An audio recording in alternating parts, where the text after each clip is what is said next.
ക്രിസ്തുവിൽ സ്നേഹം നിറഞ്ഞ സഹോദരങ്ങളെ, ഈ ജീവിതകാലത്തിൽ മനുഷ്യരും മൃഗങ്ങളും എന്നതിനേക്കാൾ അന്തരം മനുഷ്യരും തമ്മിലാണ്.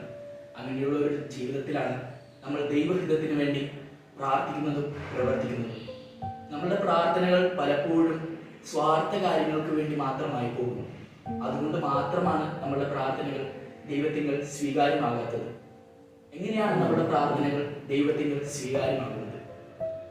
നമ്മുടെ പ്രാർത്ഥനകൾ മറ്റുള്ളവരെ കൂടെ ഉൾപ്പെടുത്തുവാൻ സാധിക്കുകയാണെങ്കിൽ തീർച്ചയായിട്ടും നമ്മുടെ പ്രാർത്ഥനകളിൽ ദൈവം സംപ്രീതനായിരിക്കും.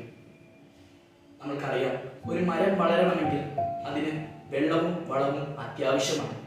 അതുപോലെ തന്നെയാണ് നമ്മുടെ ജീവിതത്തിൽ പ്രാർത്ഥനയുടെ മൂല്യവും പശ്ചാത്തലത്തിൻ്റെയും പ്രായശ്ചിത്തത്തിൻ്റെയും ജീവിതം നയിക്കേണ്ടത്.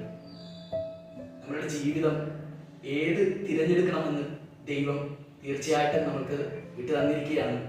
അതിനുവേണ്ടി നമ്മൾ നന്മയുടെ പാതയിൽ ഒരു പശ്ചാത്താപത്തിൻ്റെയും പ്രായശ്ചിത്തത്തിൻ്റെയും ഈ കാലത്തിൽ നന്മയുടെ പാതയിൽ ചലിക്കുവാൻ വേണ്ടി നമ്മൾക്ക് സാധിക്കണം. അങ്ങനെ നമ്മൾക്ക് ദൈവത്തിങ്കൽ കൂടുതൽ കൃപ ലഭിക്കും. അതിനുവേണ്ടി നമുക്ക് പരിശ്രമിക്കാം. ദൈവം നമ്മെ സമൃദ്ധമായി അനുഗ്രഹിക്കട്ടെ.